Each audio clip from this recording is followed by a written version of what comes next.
শুধু রহিমানগর ওয়ালাদের জন্য একটা কাফন বেশি হবে। হ্যাঁ, কাফনও সবার এক, কালার আলাদা। কালার কি? কালার কি? তো কালার নিয়ে তো কিলাকিলি কেন? কে সবুজ দিল, কে কালো দিল, কে সাদা দিল। সাদা দিলেও আলহামদুলিল্লাহ, কালো দিলেও আলহামদুলিল্লাহ, সবুজ কালারও আলহামদুলিল্লাহ। মূল কথা, মোবাইল তুমি সিটিসেল চালাও, ওয়ারিড চালাও, একটেল চালাও, তুমি গ্রামীণ চালাও, নেটওয়ার্কের সাথে লাইন থাকলেই হলো। কপাল পরা বুঝো না? তুমি কালো টুপি দাও, সাদা দাও আর সবুজ দাও, মদিনার টাওয়ারের সাথে লাইন থাকলেই চলবে। কিলাকিলি কেন? এত হিংসা কেন অন্তরে? তাকওয়া বেশি, এই জন্য। আল্লাহ হেদায়েত দান করুন। কাফনের কালারও এক, কবরের সাইজও নাকি একটু এই এলাকার কবর এক হাত বড়। মরণের পরে কবরে রাখার পরে প্রশ্ন তিনটা হবে না আলাদা হবে? আমারও যেই প্রশ্ন, আপনাকেও সেই প্রশ্ন। ধনীকে যে প্রশ্ন, গরিবেরও একই প্রশ্ন। সবার বেলায় প্রশ্ন এক। রবের পরিচয় দাও, ধর্মের পরিচয় দাও, রহমাতুল লিল আলামিনের পরিচয় দাও। তো সবই এক। আজকে আমি চরমনাই, আপনি তাবলীগ, আমি কওমি, আপনি আলিয়া, ভাগাভাগি করেন, কি লাভ হবে? যেদিন সাদা কাফনে ঢুকবেন কোনো ভাগ থাকবে? কাফনের উপরে লেখা থাকবে তাবলীগওয়ালার লাশ, কাফনের উপরে লেখা থাকবে বড় হুজুরের লাশ। তাহলে কিসের এত ভাব? আমি যেই কালারের হুজুর হই না কেন, কাফনে ঢুকলে সব বাহাদুরি শেষ। থাকবে কোনো বাহাদুরি? আল্লাহ বুঝার তৌফিক দান করে। এত দূরত্ব কেন? সালাম দেয় না, দিলেও নেয় না কেন? টুপি কেন পাস করলি? কি কারণ? কি নবী কি এরকম করছিলেন? মক্কার মানুষ ছিল পৃথিবীর নিকৃষ্ট, চরিত্রহীন। আর সেই মক্কার মানুষ রহমতের নবীর সোয়াবে মাত্র 13 বছরে এত দামি হয়ে গেল। আল্লাহ জিবরাইল আমিনকে পাঠায় বলেন, যাও লিস্টি দিয়া দিলাম, এই লিস্টিতে যাদের নাম আছে নবী ঘোষণা দিয়ে দেখ, এরা সব বিনা হিসাবে জান্নাতি। মাত্র 13 বছরের ব্যবধানে মক্কার চরিত্রহীন মানুষগুলো জান্নাতের সার্টিফিকেট পেলেন। নবীজি বেতের বাড়ি দিছেন কয়টা? গালাগালি, হিংসা। কপাল খারাপ কেন জানেন? এই আমরা নবী নবী গান গাই, আসলে এক চোরায়ও নবীরে ঠিক মতো চিনে না। নবীরে যদি চিনত তাহলে নবীর রঙে রঙিন হয়ে, নবীর আশেক হয়ে পাগল পারা হয়ে যেত। নবীকে এই এতক্ষণ আমাদের উজানির হযরত রসুলের শানের আলোচনা করছেন, মেরাজের আলোচনা। কে সেই রসুল যে রসুলের জন্য গর্তের পিপিলিকা পাগল? কে সেই রসুল যার 63 বছর হায়াতে জীবনে ভুলে একটা মিথ্যা কথা বলেননি? আপনি মিছা কথা কন, কথা বলেন না কেন? তাহলে আপনি রসুলের পুরা আশেক না, ভেজাল আশেক। কি আশেক? ভেজাল আশেক। নবীজির 63 বছর হায়াতে কোনোদিন কাউকে একটা গালি দেন নাই? দিছেন? আপনি গালি দেননি? যদি দিয়ে থাকেন তাহলে আপনি আশেক হলো ভেজাল মার্কা আশেক, আপনি পিওর আশেক না। নবীজি জীবনে গালি দেন নাই তো দেনই নাই। হাজারো গালি রসুলকে দিয়েছে বেঈমানরা, নবী একটা গালির জবাবও দেন নাই। এই আদর্শ যারা অবলম্বন করবে তারা মরার আগে বিজয় হবে ইনশাআল্লাহ। আমাকে একটু বলেন, বেয়াদবি সবার থেকে ক্ষমা চেয়ে নিচ্ছি। আমি কোন দলের ব্যানারে বয়ান করি না, আমি রসুলের দালাল হয়ে বয়ান করি। কে আমার না, এই চিন্তা করে বয়ান করি না। যদি করতাম তাহলে বেনামাজি দেখলে সিসি করে তাড়ায় দিতাম। আল্লাহ আমাকে আপনাদের সকলকে সহি বুঝ দান করেন। রহমতের নবী কোনদিন একটা গালি কাউকে দেন নাই, গালির জবাবও। আরো আশ্চর্য হলো, নবীজি 63 বছর হায়াতে কখনো দুটো চোখ মোবারক গরম করে কারো দিকে রাগে তাকান নাই, চোখ গরম করে তাকান নাই। কেমন মায়ার নবী! চিনলাম না সেই নবীকে। আল্লাহ সেই নবীর খাঁটি আশে খাওয়ার তৌফিক দান করেন। আমি আপনাদের সামনে সূরা আহজাবের 2 টুকরো আয়াতে কারিমা তিলাওয়াত করেছি। নবীজির হাদিস থেকে এক টুকরো হাদিস পড়েছি। আয়াত ও হাদিসের আলোকে ইখলাস ও রুহানিয়তের সমন্বয়ে সহি নিয়তে, সহি তরিকায়, সহি কিছু কথা আমাকে বলার মতো, আপনাদেরকে শুনবার মতো আল্লাহ তৌফিক দান করেন। ইয়া আইয়ুহাল্লাযীনা আমানুত্তাকুল্লাহ, আল্লাহ বলেন, হে মুমিন তোমরা তাকওয়া অর্জন করো, আল্লাহকে ভয় করো।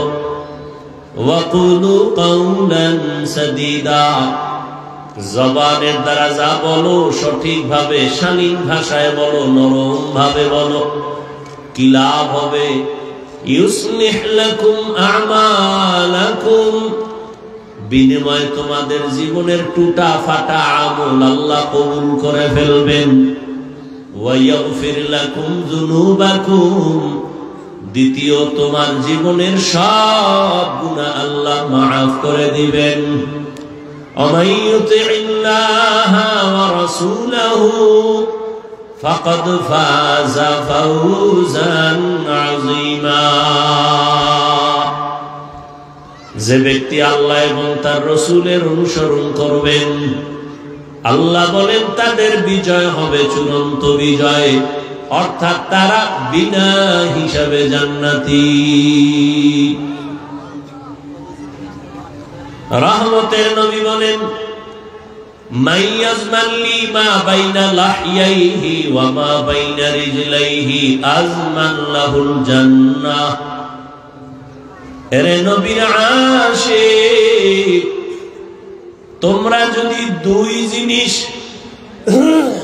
হেফাজতের জিম্মাদারি নিতে পারো, আমি নবী তোমাকে জান্নাতে নেওয়ার জিম্মাদারি নিব। কয় জিনিস? দুই জিনিস যদি হেফাজত করো, আমি রহমতের নবী ওয়াদা করলাম তোমাকে আমি জান্নাতে নেওয়ার গ্যারান্টি দিচ্ছি। এক নম্বরে জবানের হেফাজত করো, দ্বিতীয় তুমি লজ্জাস্থানের হেফাজত করো। এই দুই হেফাজত যদি করতে পারো, আমি রহমতের নবী তোমাকে জান্নাতে নেওয়ার গ্যারান্টি দিলাম। অর্থাৎ যে জবানকে হেফাজত করবে, লজ্জাস্থান হেফাজত করবে, আল্লাহ তাকে বিনা হিসাবে জান্নাত দিবেন। আয়াত এবং হাদিসের মূল আলোচনার বিষয়, জবানকে কন্ট্রোল করো, জবানকে হেফাজত করো। কারণ যত ভেজাল এই জবানের কথার দ্বারা। কি মানুষ বলে মানুষের মুখের কথায় ক্ষয়, মানুষের মুখের কথাই জয়। আল্লাহ সবাইকে কবুল করে, বুঝার মতো তৌফিক দান করে। আপনারা 2-1 ঘন্টা বসবেন না নাকি? আচ্ছা, এই টাইমে আপনাদের বেশি ক্ষুধা লাগবে? কথা বলেন। আচ্ছা, যদি ক্ষুধা লাগেও, বাদাম খাইলে পেট ভরবে, চানাচুরে ভরবে, তো ওয়াজের প্যান্ডেলেই বেদবি করার চেষ্টা করবেন না, অনুরোধ। ওয়াজের প্যান্ডেলে এগুলো করবেন না, এটা বরকত নষ্ট হয়। যে বরকত বুঝে না, সে তো এগুলো চিন্তাও করবে না। এটা একটা এমন দামি মজলিস, যে মজলিসে বসার সাথে সাথে সবার গুনাহ মাফ। আরো আস্তে করে বলেন। সবার গুনাহ মাফ। এত বড় দামি মজলিস, এই মজলিসে বসতে কপাল লাগে। কি লাগে? এই প্রোগ্রামের অনেক প্রচারণা চলতেছিল বহুদিন ধরে, কিন্তু অনেকে আসার নিয়ত করে আসতে পারে নাই। জরুরি কোনো কারণে যদি আসতে নাও পারে, সওয়াব আল্লাহ দিয়ে দিবেন। আর একদল এখানে আসছেন কিন্তু কপাল বড় খারাপ। বাড়ির থেকে বলে আছে রহিমানগর স্কুল মাঠে ওয়াজ মাহফিলে যাই, দেখে আসি হুজুরেরা কি কয়, কিন্তু কপাল বড় খারাপ। এই বরকতি প্যান্ডেলে তারা ঢুকতে পারে নাই। এরা কই? এরা মহিলা প্যান্ডেল তাওয়াফ করে, কেউ আবার মার্কেটে ঘুরে ঘুরে বেপরদা নারীর সাথে আড্ডা করে আর কবিরা গুনাহ করে। এর নাম কপাল। আর একদল প্যান্ডেলে বসছেন, কিন্তু তাদের জন্য বড় দুঃখ। প্যান্ডেলে বসার পরেও এখনো কপাল খুলে নাই। কেন? কলবের দরজাটারে বন্ধ করে গজবের মোবাইল নিয়ে বসে আছে। এর কপালটাও ভালো না। বলার দায়িত্ব আমার, মানবেন কিনা সে দায়িত্ব আপনার। এমন একদিন আসবে বলারও মানুষ থাকবে না, মানার মানুষ তো নাই। ওই জিন্দেগি মে বন্দেগি তু কর নাহি, जिंदगी में बंदगी तू कर नहीं, जिंदगी में बंदगी शर्मिंदा है, जिंदगी में बंदगी शर्मिंदा है। यहाँ हम सब मुसाफिर दिल ना लगा,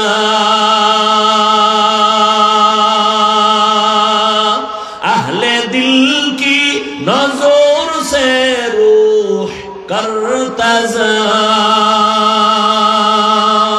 यहाँ हम सब मुसाफिर दिल ना लगा, अहले दिल की नजर से रूह करता जा, शाह दौलत सब फकीर गर नेक नहीं, शाह दौलत सब फकीर गर नेक नहीं, जिंदगी में बंदगी तू कर नहीं, जिंदगी में बंदगी तू कर नहीं, जिंदगी में बंदगी शर्मिंदा है, जिंदगी में बंदगी शर्मिंदा है, जिंदगी में बंदगी कुल बंदगी, बंदगी बे जिंदगी शर्मिंदगी। প্যান্ডেলে বসছে কিন্তু মোবাইলের কারণে তার ধ্যান ও খেয়াল বয়ানমুখী নাই, কলবের দরজা বন্ধ হয়ে গেছে। আল্লাহ এদের জন্য দোয়া করি হেদায়েত দান করেন। আর একদল মোবাইল ছাড়াই বসে আছে, কিন্তু নফস ও শয়তান ধাক্কাইতেছে। আর কত বয়ান শুনবি? এই বক্তারে তো বহুই দেখছো আর শুনছো, এই পুরান বয়ান শুনে লাভ নাই, বাড়ি চল, মোবাইলে বয়ান দেখতে পারবি। কিন্তু বুঝে না এতগুলো মানুষ এক জায়গায় বসিয়া যখন চোখের পানি ছেড়ে আমার আল্লাহকে আল্লাহ বলে ডাক দিবি, এদের চোখের পানি যদি একজনের কবুল হয়ে যায়, আল্লাহ সবার জীবনের সব গুনাহগুলো মাফ করে দিবেন। কবরওয়ালাদের আল্লাহ জান্নাত দিবেন। এত সুন্দর বরকতের মজলিস, মা বাবার জন্য দোয়া করার একটা সুন্দর সুযোগ। এই দোয়ায় যারা থাকবে না, 2 ঘন্টা বয়ান শোনার পরেও তাদের কপাল ভালো হবে না। কপাল বড় খারাপ, আবার কপাল বড় ভালো। কপাল যদি পুড়িয়া যায়, তবে হাফিজুর রহমান কেন, মক্কা মদিনার ইমাম কেন, স্বয়ং রসুলেও যদি বয়ান করে, বেঈমানের কপাল খুলে না। যেই রহমতের নবীকে এক নজর দেখলে পেটের ক্ষুধা থাকে না, কেমন মায়ার নবী আমার। যেই রহমতের নবীর চেহারা এক নজর দেখলে ক্ষুধা থাকে না, যেই রহমতের নবীর চেহারা মোবারক মোহাব্বতের নজরে যদি দেখে, জাহান্নামের আগুন হারাম। কেমন মায়ার নবী আমার, এমন মায়ার নবী। আম্মা জান আয়েশা রাদিয়াল্লাহু আনহা বলেন, আমি সন্ধ্যার পরে এশার নামাজের আগে আগে একটা সুই নিয়ে সেলাইয়ের কাজ করতেছি আমার হুজরায়। হঠাৎ করে বাতির তেল নাই, বাতি নিভে গেল, সুইটা হাতের থেকে পড়ে গেল। অন্ধকারে বসে রইলাম। এশার নামাজের পর আমার হুজরায় সূর্যের উদিত হলো। রহমতের নবী আসলেন। রহমতের নবীর চেহারা মোবারকের আলোতে আমার ঘর আলোকিত হলো। আমি সুইটাকে খুঁটির গোড়া থেকে পেয়ে গেলাম। ইমামুল আউয়ালিন আল আখিরিন, বাহরে সাদকা রাহমাতাল লিল আলামিন, মান আহাব্বা সুন্নতি কওলে রাসূল, মাজদায়ে কানা মাইহা কুন কবুল। কেমন কপাল ভরা, যেই নবীরে দেখার জন্য জঙ্গলের প্রাণীরা বড় আসে। ওই নবীকে একদিন আর একবার না, একটানা 13 বছর রহমতের নবীকে দেখলো, বয়ান শুনলো, এরপরেও ওই কপাল ভরার কালেমা নসিব হলো না। এত বড় নিকৃষ্ট বেঈমানের নাম জানেননি? ইনাম আবু জাহাল। অন্যদিকে 27 বছরের একটা যুবক একটা তরবারি হাতে নিয়ে দৌড়ায় আমার নবীকে জবাই করার জন্য। কয় বছরের যুবক? 27 বছরের যুবক তরবারি নিয়ে দৌড়ায় আমার নবীকে জবাই করার জন্য। হঠাৎ আমার নবীর চেহারা মোবারকের দিয়ে তাকাইয়া তরবারি ফালায় বলেন, ও রহমতের নবী, মাফ করে দেন আর আমাকে কালেমাওয়ালা মুসলমান বানায় দেন। এর নাম কপাল। এর নাম কি? কপাল যদি পুড়িয়া যায়, 13 বছর নবীরে দেখেও কালেমা পড়ে না। আর কপাল যদি খুলিয়া যায়, নবীকে জবাই করতে আসিয়াও কালেমাওয়ালা হয়ে যায়। এরে রহিমানগরের মুসলমান, এরে নবীর আশিক, আমি হাফিজুর রহমান তোমাকে হুজুর বানাবার জন্য আসি নাই। আমি কিন্তু একবারও বলি নাই, বলবো না, কোনো ভয় নাই। আমি একবারও বলবো না। আমি 5 কল্লি টুপি মাথায় দিয়েছি, তুমি যদি না দাও কপাল ভরে যাবে। একবারও বলি নাই, ভয় নাই, বলবো না। আমি কওমি মাদ্রাসার সন্তান, আমি একবারও বলি নাই, বলবো না। কওমিতে যদি না পড়ো কপাল পুড়ে যাবে। আমি তাবলীগের লাইনের সন্তান, একবারও বলবো না তাবলীগ না করলে জাহান্নামে যাইবা। আমি পীরের মুরিদ, একবারও বলবো না যদি পীরের কাছে না যাও তুমি জাহান্নামে যাইবা। আমি কি বলতে চাই ধৈর্য সহকারে শুনতে থাকো। আল্লাহ তাআলা বলেন, মুমিনের দুইটা আদেশ দিলাম, কর্মসূচি দিলাম। যদি মুমিন মানতে পারো, এক, আমি আল্লাহকে ভয় কর, দ্বিতীয়, জবানটাকে হেফাজত করো। এই দুইটা আদেশ যদি মানো, আমি আল্লাহ পাক তোমাকে নগদ দুইটা পুরস্কার দিব। এক নাম্বার পুরস্কার হলো তোমার জীবনের সব আমল কবুল। দ্বিতীয় পুরস্কার, তোমার জীবনের সব গুনাহ মাফ হয়ে যাবে।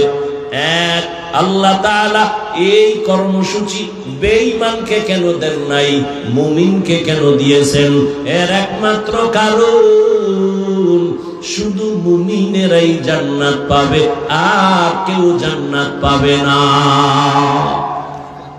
জান্নাত কারা পাবে? একমাত্র মুমিনেরা পাবে। মুমিন তুমি জান্নাত পেতে হলে দুনিয়াতেই জান্নাত কামাই করো। জবান হেফাজতের কথা এখানে আল্লাহ উল্লেখ করেছেন। চোখ হেফাজত করো এখানে বলেন নাই, হাত হেফাজত করো আল্লাহ বলেন নাই, কান হেফাজত করো এখানে আল্লাহ বলেন নাই, পা হেফাজত করো এখানে আল্লাহ বলেন নাই। এখানে একটাই বলছেন, জবান কন্ট্রোল করো, জবান হেফাজত করো। কেন? জবান এমন পুরা বডির মধ্যে একটা মারাত্মক আল্লাহর একদিকে নিয়ামত, অন্যদিকে জবান একটা অস্ত্র, মারাত্মক অস্ত্র।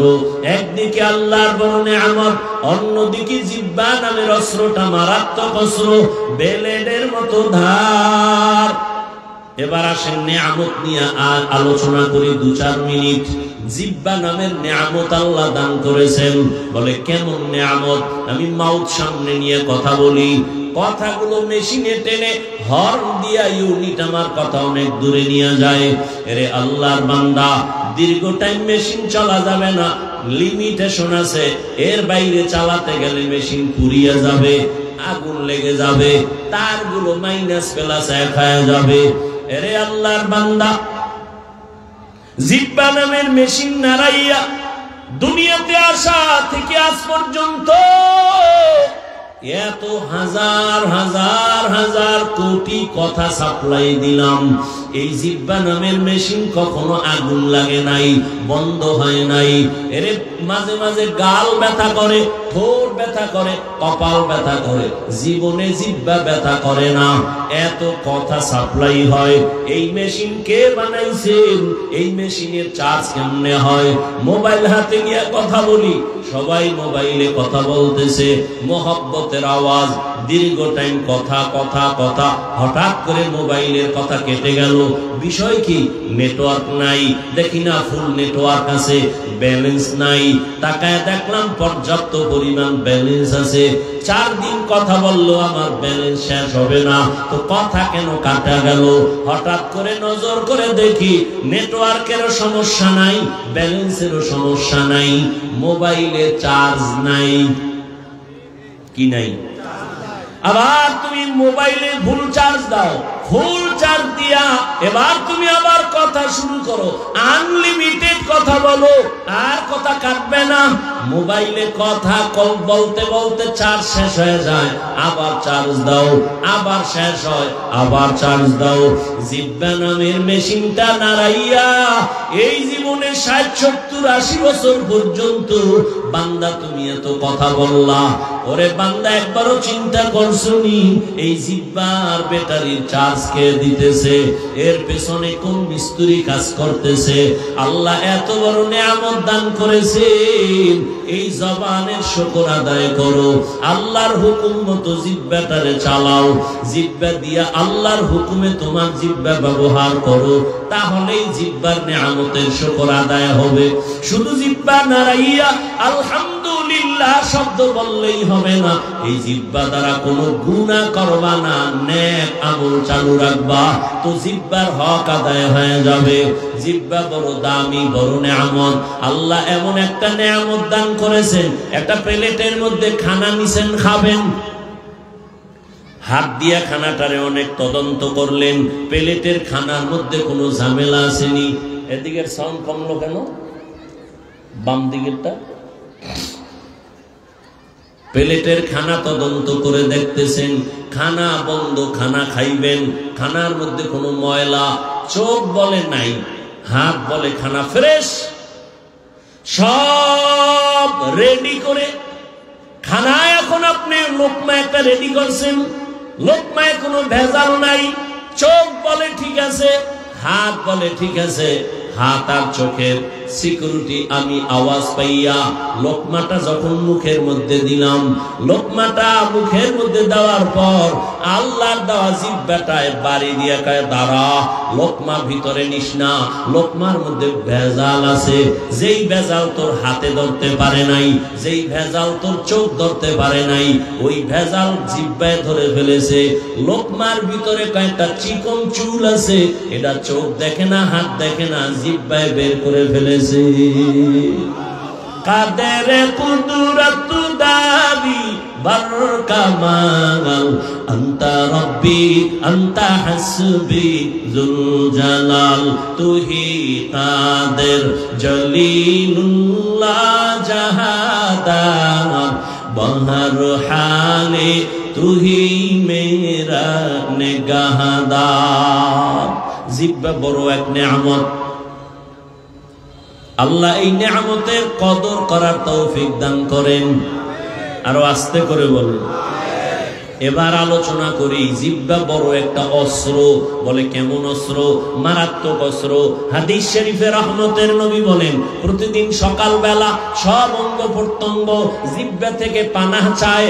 হাত বলে আল্লাহ জিহ্বার অত্যাচার থেকে বাঁচাও, চোখ বলে আল্লাহ জবানের অত্যাচার থেকে বাঁচাও, কান বলে আল্লাহ জবানের অত্যাচার থেকে বাঁচাও। কেন? জবান এমন একটা কথা বাজায় ঝামেলা লাগাবে, বেতের বাড়িটা আমার হাতের উপরে লাগবে, ভেজাল লাগাইছে জিহ্বায়, বেতের বাড়ি লাগে হাতে। হাত কয় আল্লাহ ওর অত্যাচার থেকে আমারে বাঁচাও। ভেজাল লাগাইছে জিহ্বায়, থাপ্পড় লেগেছে কানের উপরে, কান কয় আল্লাহ আমার দোষ কি? জিহ্বার ভেজাল। এই জন্য নবী বলেন সকাল বেলা এই কান ও জিহ্বার অত্যাচার থেকে ক্ষমা চায়, কারণ এটা এমন একটা অস্ত্র, বেলেটের মতো এটা চারদিকে ধার, ডানে কাট মারলে কাটে, বামে মারলে কাটে, সামনে মারলে কাটে, পেছনে মারলে কাটে, যেদিকেই তুমি জিহ্বা মারো কাটে। কেমনে? দেখুনি তাকাইয়া, এই জিহ্বা নাড়াইয়া একটা বিধর্মী যখন বলে লা ইলাহা ইল্লাল্লাহ, সাথে সাথে তার ঈমান এসে গেছে। এখন সে আর বিধর্মী নাই, এখন তার নামটা খাতায় লেখা হয়ে গেছে। বুঝেননি কিছু? জিহ্বায় কিন্তু তারে মুমিন বানায় দিল।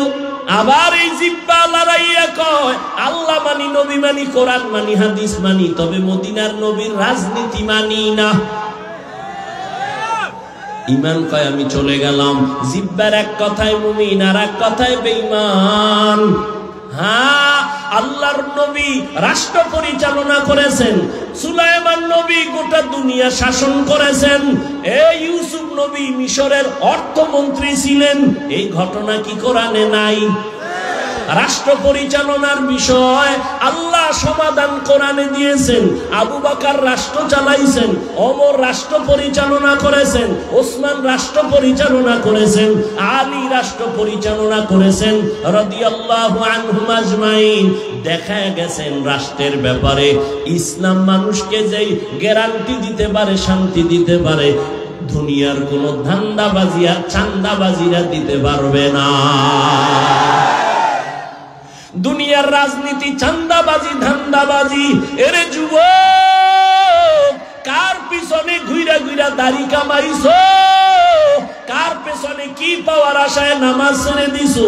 আল্লাহর কসম, তুই যার পিছনে ঘুরো এরা চান্দাবাজ আর ধান্দাবাজ। এই দুনিয়ায় আল্লাহর কসম তোমার একমাত্র আপন হলো উলামায়ে কেরাম। উলামায়ে কেরাম ছাড়া আর আপন নাই, পিওর নাই, সব ভেজাল। কেমন স্বার্থপর জানোনি? স্বার্থে যদি একটু আঘাত লাগে তোর দল থেকে নাম কাটবে না, কল্লা কেটে ফেলবে। সোনার বাংলার রাজনীতি বুঝো? দলের জন্য জীবন দিবি, স্বার্থে আঘাত লাগলে শুধু নাম কাটবে না, কল্লা কেটে ফেলবে। এটা সোনার বাংলার রাজনীতি। আর ইসলামের রাজনীতি, মালিক যেই প্লেটে খাবে গোলাম একই প্লেটে খাবে। কর্মচারী কাজ করবে, ঘাম ঝরার আগে বেতন দিয়ে দিবে। এটা ইসলামের রাজনীতি।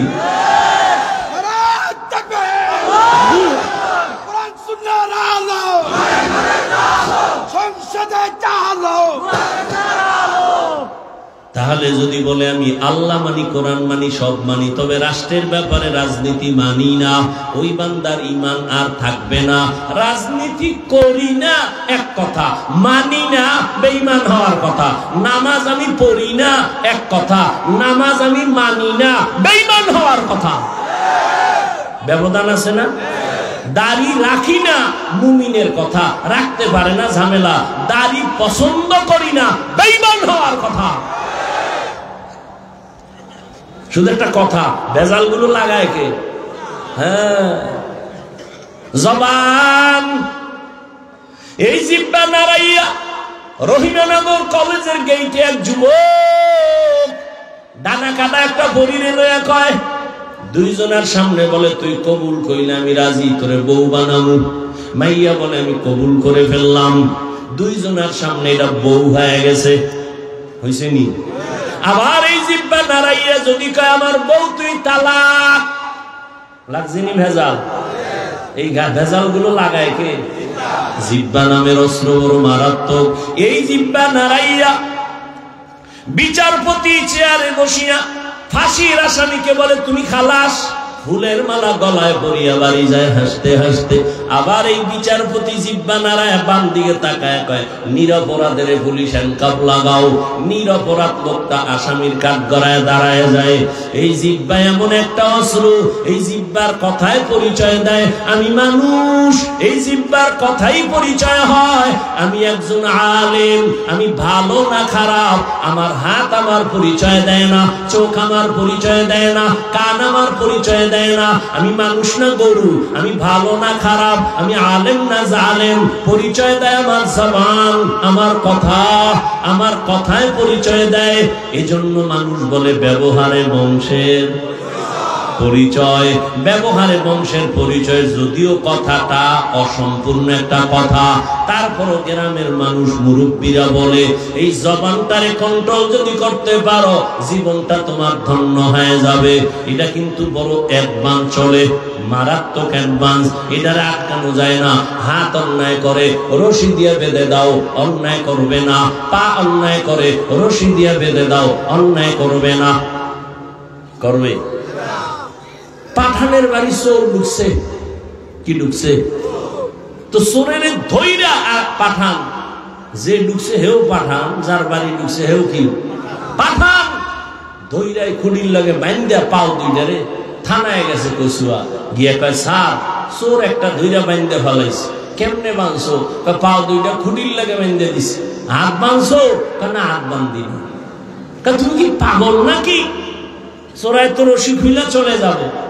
তো পাঠানে কপালে হাত দিয়ে কিছুক্ষণ পর না না স্যার টেনশন নাই, ও পাঠান আমিও পাঠান, আমার মাথায় যেহেতু এটা ঢুকে নাই ওর মাথায় ঢুকতো না। ওসি সাহেব টাকা পাওয়ার লোভে হাদিয়ার আশায় চল বাড়ি গিয়ে দেখি চোরার অবস্থা কি। ওসি দেখে সেই কুলের বলদ খুঁটির গোড়ায় বইয়ে গেছে, ওইভাবে বসে আছে। হাত অন্যায় করে বেঁধে দাও, অন্যায় করবে না। পা অন্যায় করে বেঁধে দাও, আর অন্যায় করবে না। চোখ অন্যায় জিনিস দেখে মেকআপ লাগাও, কালো চশমা লাগাও, আর কিছু দেখবে না। কান অন্যায় কথা শুনে পট্টি লাগায় দাও, আর কান পর্ন অন্যায় কথা শুনবে না। জিহ্বা তো আমার, এটা কেমনে আটকাবো? রশি দিয়ে আটকাবো, পারা যায় না। কষ্টে লাগাবা, তাও লাগবে না। সুপার গ্লু লাগাও, হবে না। কারণ জিহ্বা এমন এক বড় নেয়ামত, অল টাইমের সাথে আল্লাহ একটা ঘাম পানি দিয়ে রাখছে। এই পানি যদি শুকায় যায় মানুষ মরার অবস্থা হয়ে যায়। ডায়াবেটিস বেড়ে গেছে, তাড়াতাড়ি ঔষধ খাও, ডাক্তার দেখাও। এই জিহ্বার লালা হলো একটা বড় ঔষধ। এরে বান্দা, তোর চেহারার মধ্যে যদি কোনো গোড়া উঠে, শাহাদাত আঙ্গুল বের করে একটু লালা লাগাইয়া 3 বার বিসমিল্লাহ বিসমিল্লাহ বলে লাগা, তোর গোড়া থাকবে না। তবে যুবক, সারা রাত মোবাইলে আকাম কইরা যদি চেহারা নষ্ট করো, এটা তোর লালায় কোনোদিন যাবে না। সারা রাত মোবাইল নিয়ে যারা হক আদায় করে কবিরা গুনাহ, কবিরা গুনাহ, কবিরা গুনাহ, হাসিও না রে বাবা, কপাল পুড়া যাইতেছে খবর নাই। মুহাম্মদের উম্মত যদি না হইতি, ঘুমের ঘরে এমন গজব আসতো, ঘুমের থেকে উঠা দেখতি চেহারাটা শুকরের মতো হয়ে গেছে, বানরের মতো হয়ে গেছে। মুহাম্মদের উম্মত হওয়ার কারণে আল্লাহ এই গজব দেন নাই। রহমতের নবীর উম্মত হওয়ার কারণে আল্লাহ গজব দিবেন না, না হয় চেহারা পাল্টায় যাইতো।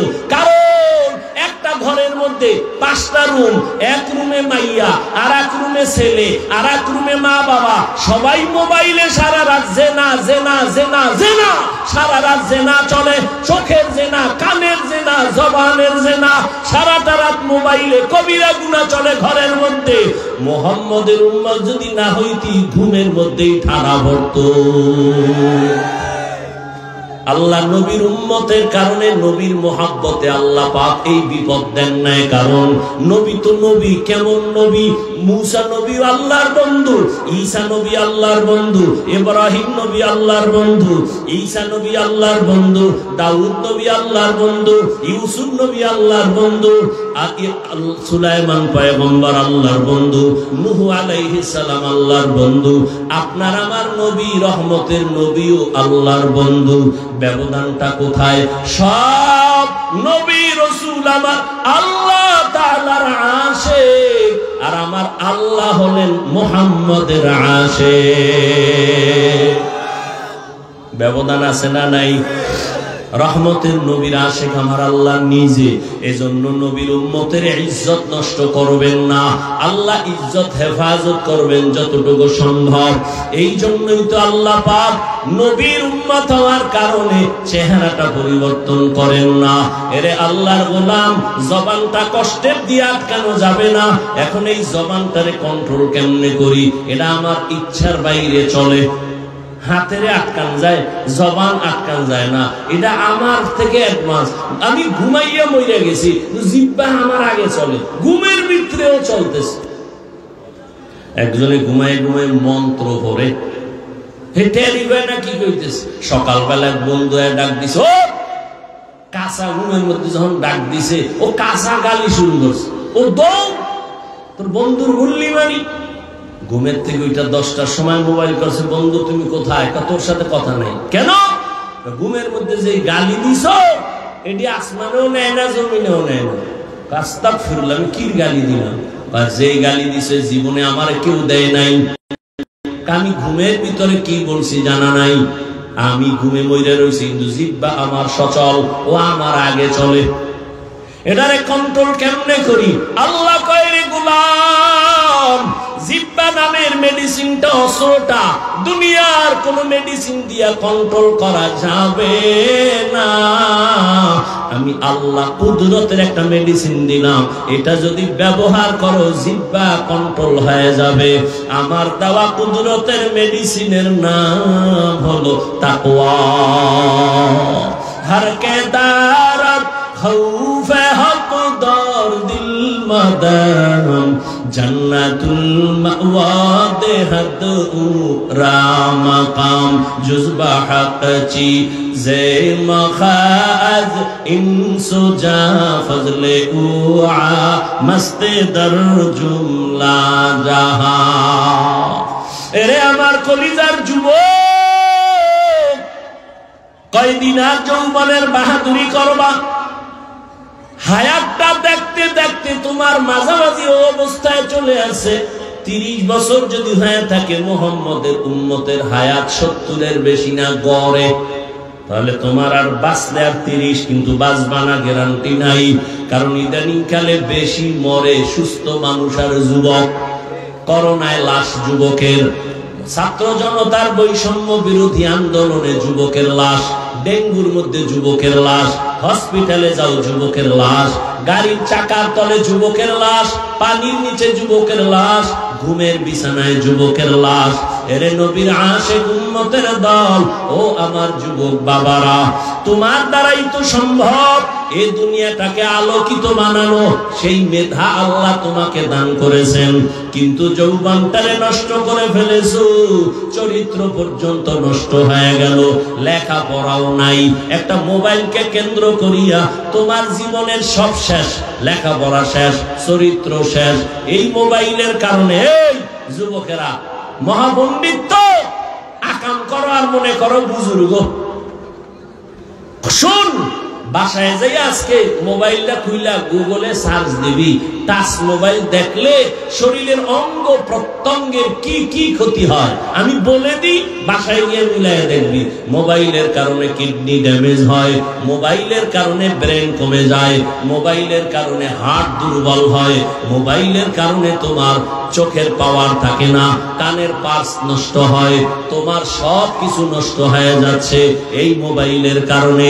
আরো কি, এই মোবাইলের দ্বারা কত যুবক মায়ের সাথে বেয়াদবি করেছো, এই মোবাইলকে কেন্দ্র করে কত সন্তান বাবার সাথে বেয়াদবি, এই মোবাইলকে কেন্দ্র করে কত ছাত্র শিক্ষকের সাথে বেয়াদবি, এই মোবাইলকে কেন্দ্র করে কত বান্দা আলেমের সাথে বেয়াদবি, এই মোবাইলকে কেন্দ্র করে কত সন্তান মায়ের টাকা চুরি করেছো, মোবাইলকে কেন্দ্র করে বাবার টাকা চুরি করেছো, মা বাবায় টাকা না দিলে বন্ধুর পকেট কাটছো, বন্ধু যখন কয় দিব না তখন সবাই মিলে দোকান চুরির ষড়যন্ত্র চিন্তা করেছো, টাকা আমার লাগবে। এই মোবাইলের কারণে জীবন শেষ, যৌবন শেষ, তোমার মধ্যে কিছুই নাই, আছে একটা রূহ। আজরাইল যদি রূহটা নিয়ে যায় তুমিও নাই। হেদায়েতের মালিক আমার আল্লাহ, বলে গেলাম পায়ে ধরে বলি রে যুবক, শুরুতেই বলেছিলাম তোমার আমার আল্লাহ এক, নবী এক, কোরআন এক, কাবা এক, ধর্ম এক, কালেমা এক, মরণ এক, কাফন এক, কালার এক, কবরের সাইজও এক, প্রশ্ন তিনটা তাও এক। কিন্তু তোমাকে কেন বয়ান করা লাগবে? তাবলীগওয়ালাদের বয়ান, পীর মাশায়েখের বয়ান, উলামায়ে কেরামের বয়ান, জুমার দিন খতিবের বয়ান, এত বয়ানের পরেও কেন তুমি টুপি পড়তে চাও না? কেন তুমি দাড়ি রাখতে চাও না? কেন তুমি নামাজ পড়তে চাও না? কি বুঝাইতে চাও? যে আমরা ভুলে আছি। তাহলে কোরআন শরীফ থেকে একটা ভুল বের করে দাও। রহিমানগরের মানুষ সাক্ষী থাকো, কোরআনের একটা ভুল যদি বের করে দিতে পারো, এখন দাড়ি কেটে ফেলবো, প্যান্ট শার্ট টাই লাগায় তোমার মতো নাচ গান শুরু করব।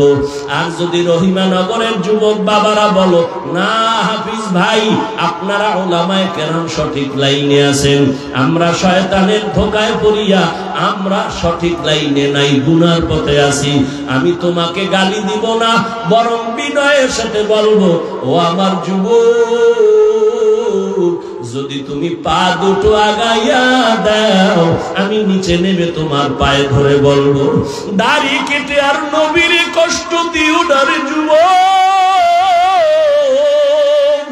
নামাজ বাদ দিয়ে আবার আল্লাহকে বেজার করিস না রে বাবা। আরে মানুষের মনে শখ থাকে, ওই গান দেখলে না জানি কি মজা, মোবাইল চালাইলে না জানি কি মজা।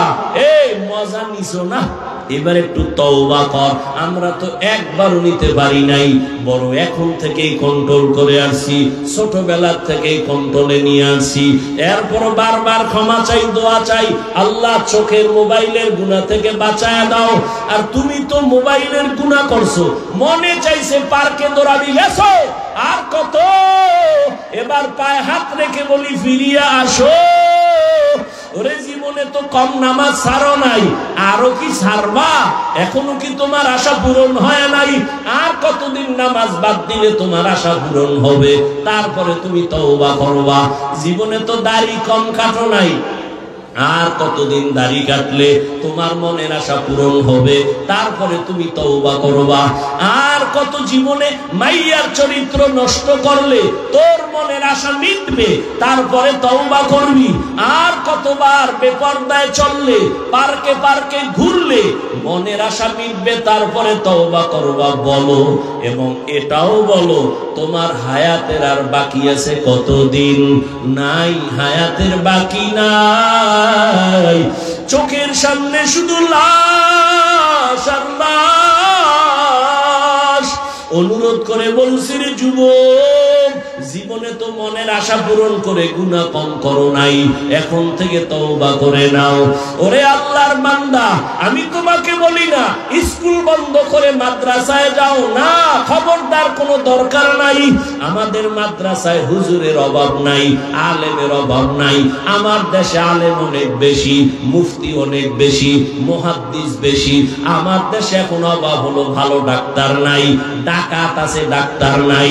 আমার দেশে ইঞ্জিনিয়ারের দরকার, আমার দেশে প্রফেসরের দরকার। স্কুলে পড়ে কলেজে পড়ে ডাক্তার হও, ইঞ্জিনিয়ার হও, প্রফেসর হও, ব্যবসায়ী হও, চাকরিজীবী হও। তবে আমার দাবি, বেয়াদব হইও না। তোমার ব্যবহারে কোনোদিন যেন মা বাবা কষ্ট না পায়, তোমার আচরণে কোনোদিন যেন শিক্ষকেরা কষ্ট না পায়, তোমার আচরণে কোনোদিন উলামায়ে কেরাম যেন কষ্ট না পায়। লিখে রাখ, যদি মা বাবারে কষ্ট দাও মরার আগে পঙ্গু হয়ে যাবি। শিক্ষকের সে থেকে যদি কষ্ট দিয়া বরদোয়া নাও, লেখাপড়ার জগৎ থেকে হারিয়ে যাবি। যদি আলেমের কলিজায় আঘাত দিয়া বরদোয়া নাও, জীবনে আর চরিত্র খুঁজে পাবি না। অতএব অনুরোধ করে বলি, ডাক্তার হও, প্রফেসর হও, ইঞ্জিনিয়ার হও, বেয়াদব হইও না। এবার বাস্তবে একটু তুমি তাকায় দেখো, তোমার মতো যুবক জীবনে মাদ্রাসায় পড়ে নাই, আলিফ বা তাও শিখে নাই, স্কুল কলেজে পড়ে জেনারেল লাইনে থাকিয়া 5 বেলার নামাজ পড়ে আসেনি। অশেষ। এই যুবক, বাসায় যাইয়া দরজা জানালা আটকাইয়া বাতি নিবে ফেলাবি একা অন্ধকারে, পায়ের জুতা খুইলে তোর কপালে বাড়ি দিবি আর বলবি, এই কপাল পরা। তোর মতো যুবক স্কুল কলেজে পড়ে যদি নামাজ পড়ে, তুই পারো না কেন? তোর কপালে কার বরদোয়া লাগাইছো? জুতার বাড়ি দিয়া নিজের কপালকে সোজা কর। তোমার মতো যুবক র্যাব, আর্মি, পুলিশ, বিডিআরে চাকরি করে নামাজ পড়ে, বলো তুমি কেন পারবা না? রহিমানগর বাজারে কত দোকানওয়ালা তোমার মতো জেনারেল লাইনের 5 বেলার নামাজ পড়ে, নামাজ ছাড়ে না, বলো বাবা তুমি কেন পারো না? তোমার মতো যুবক doctor, professor, engineer, OC, DC, SP 5 বেলার নামাজি নাই, তুমি কেন পারবা না? তোমার মতো যুবক কৃষি কাজ করে, নদীর মধ্যে মাছ ধরে, নামাজ ছাড়ে না, তুমি কেন পারবা না? ঢাকা কলেজে যা, জাহাঙ্গীরনগরে গিয়া দেখ, ক্লাসের ছেলে কলেজে ক্লাস করে, মাথায় পাগড়ি লাগানো, দাড়ি অনেক বড়, জামা অনেক বড়, পিছন থেকে তাকাইলে মনে হয় মসজিদের বড় খতিব। এই যুবক বাবা, তুমি কোন মসজিদের খতিব? বলে নাউজুবিল্লাহ, আমি তো আরবি ভালো করে পড়তে পারি না। তো তোমার এমন কেন করো কি? ঢাকা কলেজে পড়ি, মাথায় পাগড়ি, গালে দাড়ি, লম্বা জামা কেন? কয় মা বাবার দোয়া আর উলামায়ে কেরামের নেক নজর লাগাইছি। আমি বানায় বলতেছি? তাহলে তোর কপাল অবশ্যই পোড়া, তোর কপালে অভিশাপ লাগছে। না হয় কেন তুই নামাজ পড়তে পারো না? নবীজি তো বলেছেন, বাইনাল আবদি ওয়া বাইনাল কুফরি তারকুস সালাহ, মুমিন আর বেঈমানের মাঝে ব্যবধান নামাজ। বেঈমানেরা নামাজ পড়ে না, মুমিনেরা নামাজ ছাড়ে না। ও যুবক বাবা, বেয়াদবি মাপ চাই। পাও ধরলে যদি বলো মাফ করবা, বলো আমি নিচে নেমে আসি। রাগ কইরো না, তোমাকে দূরে সরাবার নিয়ত না, কলিজা দিয়া মোহাব্বত লাগায় বলতেছি, যদি পাও ধরলে নামাজ পড়ো আর নামাজ ছাড়বা না, বলো পায়ে হাত রেখে বলি, নামাজ আর ছাড়িও না। তোমার মতো যুবক জেনারেল লাইনে থেকে নামাজ পড়ে, বৃদ্ধ বাবাজিরা, আপনার মতো কত বুড়ারা মসজিদে গিয়া নামাজ পড়ে, আপনারা কেন পারবেন না? ও পর্দার আড়ালের আম্মা জানেরা, আপনাদের সন্তানদের যত কথা শুনাইলাম, এ কথাগুলো যদি বাস্তবায়ন করতে হয়, আপনি মায়ের দোয়া লাগবে। কারণ মায়ের দোয়া ছাড়া, চেষ্টা ছাড়া সম্ভব না। কারণ গাছ ভালো হলে ফল ভালো হবে, মা ভালো হলে সন্তান ভালো হবে। এর আম্মা জানেরা, আপনাদের এত সম্মান আল্লাহ দান করেছেন, আপনারা নবীদের মায়ের মতো দামি মা, সাহাবায়ে কেরামদের মায়ের মতো দামি মা, আপনারা তো হাফেজে কোরআন আলেমদের মায়ের মতো দামি মা। এই দুনিয়াতে যত ভালো ভালো সন্তান আছে সব মায়ের অবদানের কারণেই আছে। এরে আম্মা জান, আপনারা তো আয়েশা রাদিয়াল্লাহু আনহার মতো দামি নারী, ফাতেমা রাদিয়াল্লাহু আনহার মতো দামি নারী, খাদিজা রাদিয়াল্লাহু আনহার মতো দামি নারী। এরে আম্মা জানেরা, আপনারা তো ইসমাঈল নবীর মা হাজেরা আলাইহিস সালামের মতো দামি নারী, আপনারা তো ঈসা নবীর মা মারইয়াম আলাইহিস সালামের মতো দামি নারী। এই দুনিয়ার আল্লাহর বড় দুশমন ফেরাউন, জানেননি তার স্ত্রীর নাম কি? এই ফেরাউনের বিবি আসিয়া এত বড় বেঈমানের ঘরে থাইকা টাকা ক্ষমতা ফালাইয়া আল্লাহকে এত আপন করেছেন।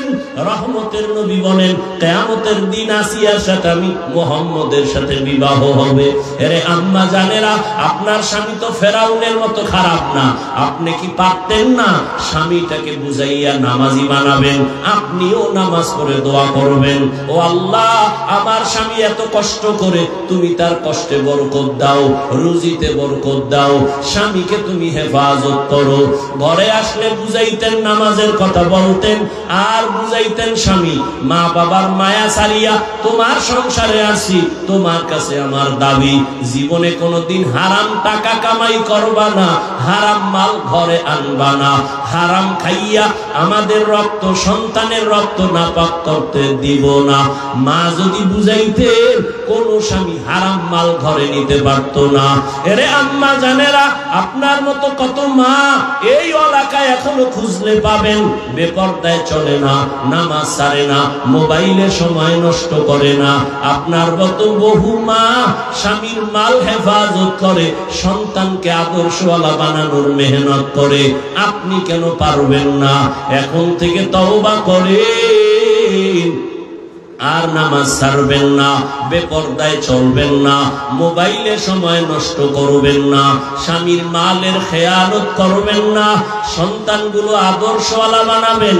ডাক্তার, ইঞ্জিনিয়ার, প্রফেসর, ব্যবসায়ী, চাকরিজীবী হবে, কোনদিন যেন কারোর সাথে বেয়াদবিমূলক আচরণ না করে। মা বাবা, শিক্ষক, ওলামায়ে কেরামের দোয়া নিয়ে চলবে। এখনো সময় আছে, তওবা করেন। ও আমার কলিজার যুবক বাবারা, হেদায়েতের মালিক আমার আল্লাহ। শুরুতেই বলেছিলাম আবু জাহালের কথা আর ওমরের কথা। জানি না কার কপাল পূর্বে আর কার কপাল ওমরের মতো খোলা। ওমরের মেজাজওয়ালারা একটু তওবার নিয়তে মাথা নত করিয়া আমার আল্লাহকে মনে মনে ডাকো আর বলো, হে মালিক, জীবনে তো কম নামাজ সারি নাই, কত বেপরদায় চলছি, দাড়ি কেটে ফেলেছি, আজকে থেকে তওবার নিয়ত করে ফেললাম। মরিয়া গেল নামাজ ছাড়বো না, দাড়ি আর কাটবো না, মা বাবাকে কষ্ট দিব না, বেপরদায় চলবো না। শিক্ষকের দোয়া নিয়া, উলামায়ে কেরামের পরামর্শ নিয়া নবীজির তরিকা মেনে জীবন চালাবো। তওবা করার মতো যদি নিয়ত হয়, মুনাফিকি যদি অন্তরে না থাকে, খাঁটি তওবার নিয়তে দুটো হাত আমার আল্লাহকে দেখাইয়া দাও। আয় আল্লাহ, হাতগুলো কবুল করে নেন, তওবা কবুল করে নেন। তওবার উপরে মজবুত হইয়া আমাদের সকলকে চলার মতো তৌফিক দান করেন। মা বাবার দোয়া নিয়া, উলামায়ে কেরামের পরামর্শ নিয়া, শিক্ষকের দোয়া নিয়া নবীজির আদর্শ সুন্নাত মানিয়া চলার তৌফিক আমাদের দান করেন, আমিন। আল্লাহ সবাইকে কবুল করেন। আমার উস্তাজে মুহতারাম, কচুয়া মাদ্রাসার স্বনামধন্য মুহতামিম হযরত দোয়া করবেন। আপনারা ধৈর্যের সাথে, শুরুতেই বলছিলাম বয়ান যাই শুনছেন, মূল বরকতেই দোয়ার মধ্যে। মা বাবার জন্য দোয়া করবেন, আমিও দোয়া চাই। আগামী এই জানুয়ারির 23 তারিখ কচুয়া কি জায়গা জানি, শাহ নেয়ামত স্কুল মাঠে বয়ান আছে 23 তারিখ। সকলের দাওয়াত, আল্লাহ সবাইকে কবুল করেন। এই উঠেন কেন আপনারা? এতক্ষণ বসতে পারলেন, 5টা মিনিটের জন্য ধৈর্য নাই? সবাই বসেন, দোয়া করে যান। হযরত দোয়া করবে, ইনশাআল্লাহ আমরা সবাই দোয়ায় শরীক হই।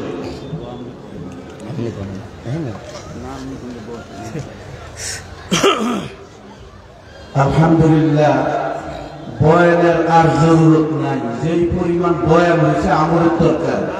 ঠিক কিনা বলেন?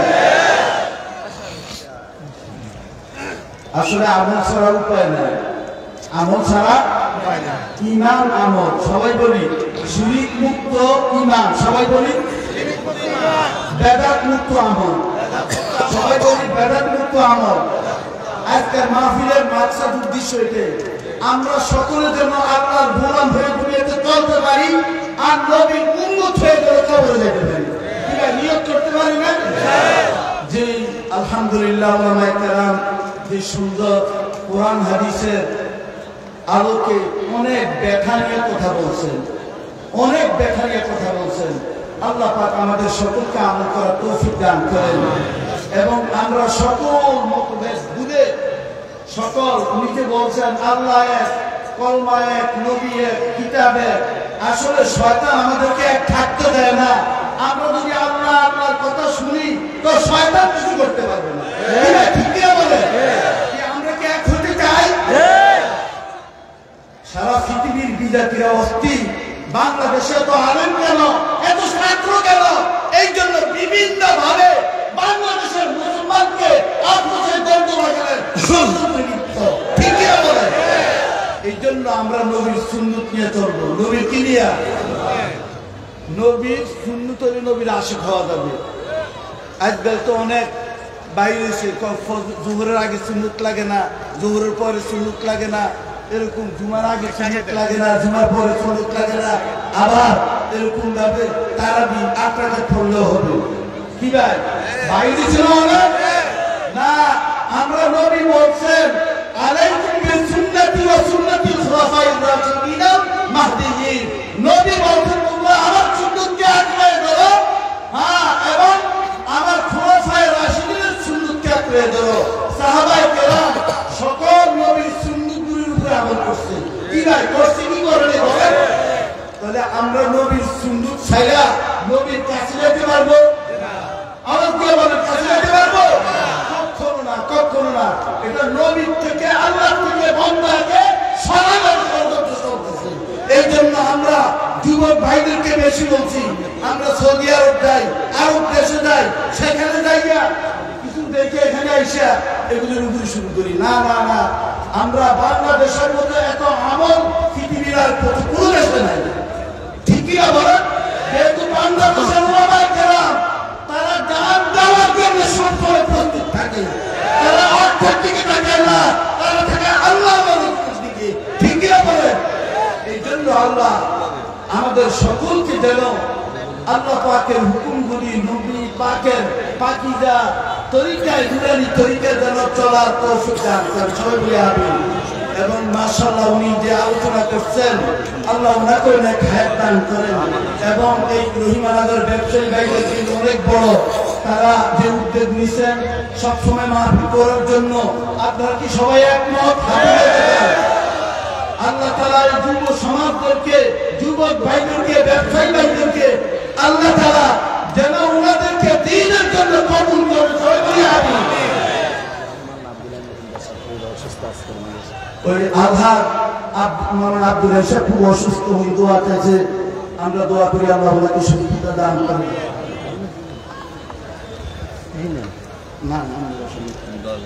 ভাই দোয়ার আদব হলো আল্লাহর হামদ সানা করা, নবীর দুরূদ শরীফ পড়া শুনতে এবং শেষে দুরূদ শরীফ পড়া। আগে পরে যখন দুরূদ শরীফ থাকবে তখন আমার দোয়া আসমান চলে যাবে। বুঝে আসছে? এই জন্য আমরা রাসূলের দুরূদ শরীফ পড়ি, আল্লাহুম্মা সাল্লি আলা মুহাম্মদ ওয়া আলিহি ওয়া সাহবিহি ওয়া বারিক ওয়া সাল্লিম। اللهم صل على محمد وآله وأصحابه وبارك وسلم. الحمد لله رب العالمين والصلاة والسلام على أشرف الأنبياء والمرسلين وعلى آله وأصحابه أجمعين. ربنا آتنا في الدنيا حسنة وفي الآخرة حسنة وقنا عذاب النار. ربنا لا تزغ قلوبنا بعد إذ هديتنا وهب لنا من لدنك رحمة إنك أنت الوهاب. رب ارحمهما كما ربياني صغيرا. اللهم اغفر للمؤمنين والمؤمنات والمسلمين والمسلمات الأحياء منهم والأموات اللهم احفظنا من كل فتن ما ظهر منها وما بطن اللهم أعني على ذكرك وشكرك وحسن عبادتك أي الله ওলামায়ে কেরাম দীর্ঘক্ষণ কোরআন হাদিসের আলোচনা রেখেছেন আল্লাহ এগুলির উপরে আমাদের সকলকে আমল করার তৌফিক দান করুন আমিন আয় আল্লাহ আমাদের দেশকে আপনি হেফাজত রাখেন আল্লাহ ওলামা কলমাওয়ালা আল্লাহ আমাদের সকলকে এক বানিয়ে দেন আল্লাহ আপনি শয়তানি থেকে নফসের নফসানি থেকে আমাদেরকে হেফাজত করেন আল্লাহ আমাদের দেশকে হেফাজত করেন আল্লাহ সারা বিশ্বের মুসলমানকে ঈমান আমলের মুতাবিক তৌফিক দান করেন অনেক ভাইরা মুরব্বিরা অসুস্থ অনেক মা বোনেরা অসুস্থ আল্লাহ সকলকে সেবা দেওয়া কামেল দান করেন মাওলানা আব্দুল হাসান খুবই অসুস্থ আল্লাহ ওনাকে নেক হায়াত দান করেন সুস্থতা দান করেন আয় আল্লাহ যত ভাইরা পেরেশানিতে আছে সকলের পেরেশানিগুলি আপনি দূর করুন আয় রব্বে করিম মুসলমান ব্যবসায়ী ভাইদের ব্যবসার মধ্যে বরকত দান করেন আল্লাহ রহমানের ব্যবসায়ী ভাইদের দিন অনেক বড় আল্লাহ আপনি তাদেরকে দুনিয়া আখিরাতের বড় বানিয়ে দিন আল্লাহ তাদের ব্যবসার মধ্যে বরকত দান করেন আল্লাহ দ্বীনের জন্য অনেক ভূমিকা রাখেন আল্লাহ যুব সমাজদেরকে আপনি দ্বীনের জন্য কবুল করেন আয় আল্লাহ আমাদের সকলকে বাইতুল্লাহ শরীফ মদিনা শরীফ দেওয়ার তৌফিক দান করেন আয় আল্লাহ এই মুহূর্তে আপনার যত বান্দা বান্দি বাইতুল্লাহ শরীফ মদিনা শরীফ রিয়াদুল জান্নাত দোয়াতে আছেন আল্লাহ আমাদের দোয়াটা তাদের দোয়ার সাথে মিলে কবুল করেন اللهم صل على محمد وأنزله المقعد المقرب عندك يوم القيامة ربنا تقبل منا إنك أنت السميع العليم وتب علينا يا مولانا إنك أنت التواب الرحيم وصلى الله تعالى على خير خلقه محمد وآله وصحبه أجمعين বিশেষ করে আবার বলতেছি হাবিবুর রহমান সিদ্দিকী সারা বাংলাদেশে ঘুরে অনেক পরিশ্রম করে সফর করে এবং ওনার বিশাল প্রতিষ্ঠান আল্লাহ তাআলা যেন ওনাকে কুদরতি ভাবে ছায়া দিয়া সব কারণ থেকে হেফাজত করেন এবং ওনার প্রতিষ্ঠানকে ভরপুর কামিয়াব করেন কবুল করেন এবং ওনাকে আল্লাহ নেক হায়াত দান করেন সকল মেহনত দুনিয়া আল্লাহ তাআলা কবুল করেন ربنا تقبل منا انك انت السميع العليم وتب علينا يا مولانا انك انت التواب الرحيم وصلى الله تعالى على خير خلقه محمد واله وصحبه اجمعين امين برحمتك يا مولانا